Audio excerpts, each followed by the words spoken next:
रोज रोज ओकर डर रहला, कलद साड़ी जे में बडर रहला।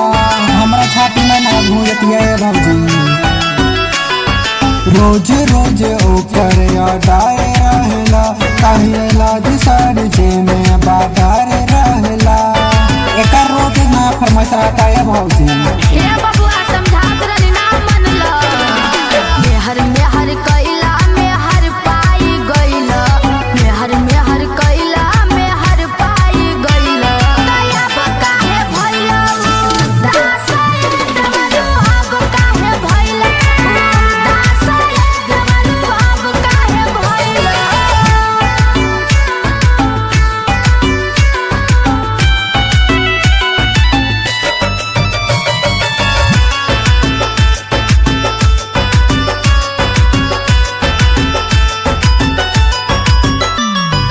जब कुछ बोली लो तो चढ़ जाल फान के, माटी में मिलावती अमान सम्मान के।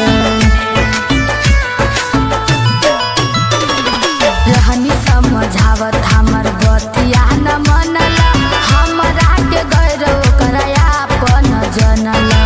ए भौजी बहुत बड़ गलती हो गई हो। अरे गलती कैसे नहीं, तोहरे न पसंद हिया।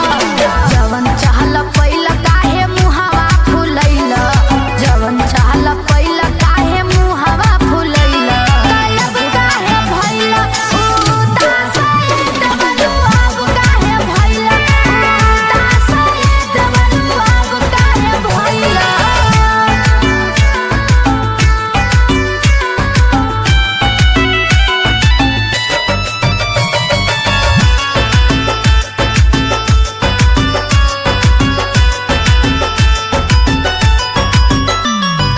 बड़े रूप से अरवा के बड़ी दूर कातिया, लाग करिया भी हमरा के नातिया।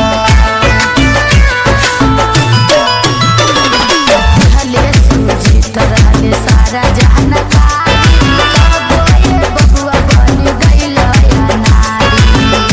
आगे जितेंद्र बिजनेस भी सलाह देले रहने ना। अरे भौजी